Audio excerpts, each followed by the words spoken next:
Hey, what is up, guys, and welcome back to the FSS Football channel. And today we are back with another match preview, this time for Manchester United versus Chelsea, of course, in the Premier League. Now, of course, there is a watch-along for this game.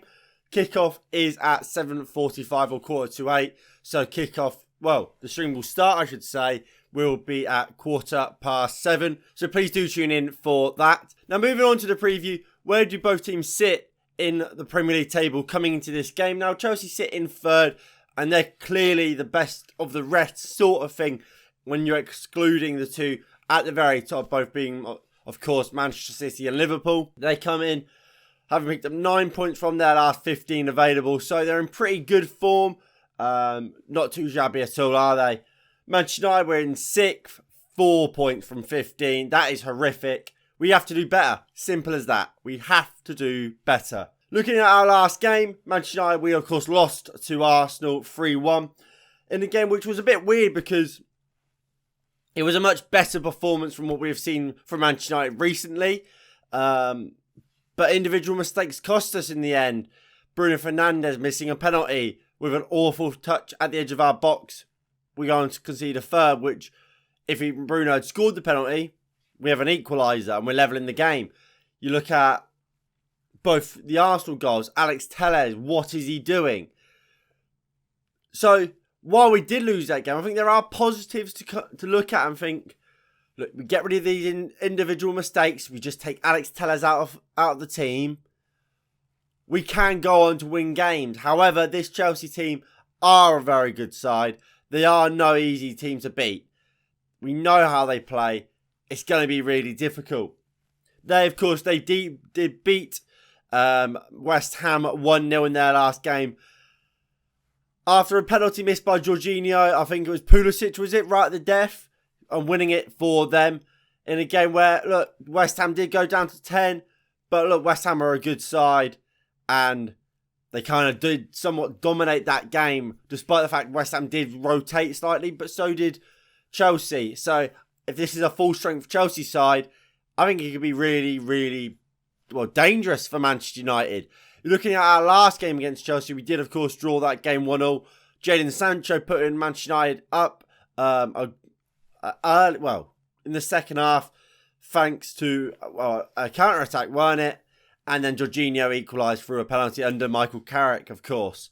So, we've proven we can get a result against Chelsea. We, like I just said, we got a result there at Stamford Bridge under Michael Carrick. Can we get one at Old Trafford under Ralf Rangnick? Well, if you're looking at their team news, they're pretty much full strength. Yes, they've got some players out, but I don't think it's massive players for them. They are going to be without Callum Hudson-Odoi, a Ben Chilwell, who they've not had for the whole of the season, really. They could be without Antonio Rudiger, which is a big miss for them. If he is available, if he's not available, but I think he probably will be. And Matej Kovacic is also out. I think that's a big, big miss for them. I think he's absolutely quality. But again, you got Jorginho, you've got N'Golo Kante in that midfield double pivot. While I think Kovacic is unbelievable and probably should start in that midfield for me, he's never been a guaranteed starter under Thomas Tuchel. So, in that sense, I don't think it's a big miss for Chelsea. If you look at Chelsea, for me, their key player is Kai Havertz. I think he's incredible. He can play as a striker, sort of as a false nine, or just behind the strikers in one of those. If you're looking at their 4-2-3-1, kind of in that 2 role, just behind the striker, but in a role where he's allowed to make runs into the box and kind of allowed to be free and rotate. I think he's so good. I think his dribbling's fantastic. He can run in behind the lines. He can get good defenders absolutely shitting themselves chasing him back. He's good in the air. I think he's good at all, really, Kai Havertz. And on his day, I think he's fantastic. I think he's probably their most important player for me at the moment. Mason Mount is obviously an honourable mention. The things he does for Chelsea is unbelievable. Key player for them week in, week out. And since Lampard took over at Chelsea, Mount has come into the team. He's never looked back, has he? I can be the first to admit, I never used to be the biggest fan of Mason Mount, but he really is impressing me in recent seasons. I think he's fantastic. And if it's not Havertz, it's Mason Mount for their key player. Moving on to United. Obviously, we've got some players out. Fred looks like he will hopefully be available. Whether that's just from the bench, I'm not sure.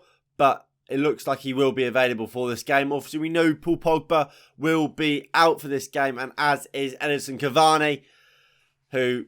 Do we expect to see Cavani ever wearing a shirt again? No. And do we really care? No. Moving on to teams. This is the team I think Ralf Rangnick will go with. I think he'll go with De Gea in goal. I don't see a world in which Alex Telles can play. He was dreadful against Arsenal. I think Dalot moves out to left back. And I think Wan-Bissaka comes in at right back. With Maguire and Raphael Varane playing as the two centre-halves. Matic and McTominay as a midfield double pivot for me. Fred maybe if he's available. I don't think he's going to be fully fit to start this game. So I think he will stick with Matic and McTominay. With a front four of Elanga, Bruno Fernandes, Jadon Sancho and Cristiano Ronaldo. I think he's proven this is his kind of go-to front four. And I don't see that changing for this game in what is such a huge game. Maybe you go for maybe a Jesse Lingard. But I think Ralf Rangnick will go with this team. For me, I've gone for a very similar team, but slightly different. So I've gone for this. So I've gone for David De Gea in goal. Wan-Bissaka and Diego Dalot start as my two fullbacks. I've got Victor Lindelof partnering Raphael Varane, though. I just think Lindelof is probably a better partner to Raphael Varane. I don't think those two played badly as a two against Arsenal. I would keep that two is the same, especially given the form Harry Maguire is in. Yes, he's getting unlucky at times, but he's not playing well at the moment. I think a bit of time away from the pitch is good for him. So I would go for Victor Lindelof and Raphael Varane. Again, Matic and McTominay as a double pivot. Matic, fantastic play. McTominay, not so. But he simply has to play because I don't think, again, Fred will be fully fit. If Fred is going to be fully fit, Fred goes straight into that team alongside Nemanja Matic and McTominay comes out. I thought McTominay was really dreadful against Arsenal. He's a DM and he's not... He made like 7 passes in that first half. That is dreadful. He's not good enough. And in an ideal world, we'll still have a Donny van de Beek. We would still have a Paul Pogba available. Or obviously a Fred who would be fully fit. And we'd be able to throw them in. But we can't. So McTominay has to start. And as a front four, I've gone for Jadon Sancho, Marcus Rashford, Bruno Fernandes and Cristiano Ronaldo. When it comes to Rashford, it's kind of just the best of a bad bunch. I don't think Elanga's playing fantastically at the moment.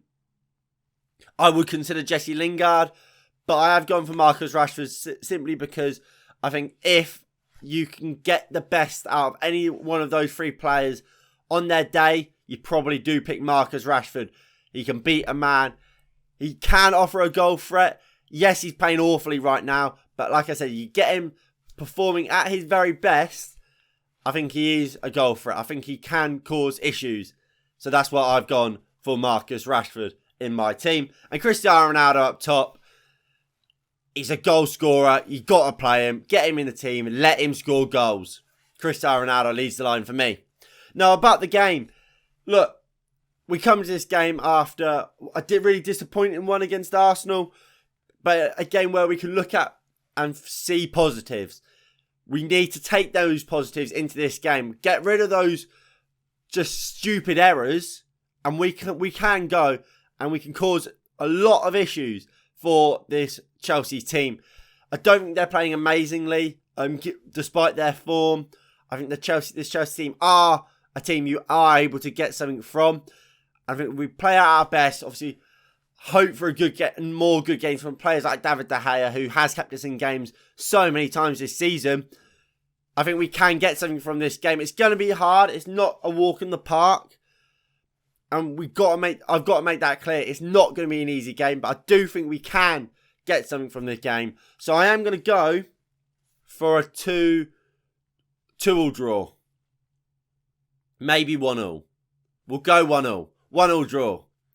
Now, if you have enjoyed this match preview, please do hit that like button below and subscribe if you are new and you haven't already. That would be greatly appreciated. And let me know down below what your prediction for this game is. Anyway, like I said, thank you all for watching. Please do tune in for the watch along. Again, details on my side. And I'll see you all in the next one. In a bit. Peace.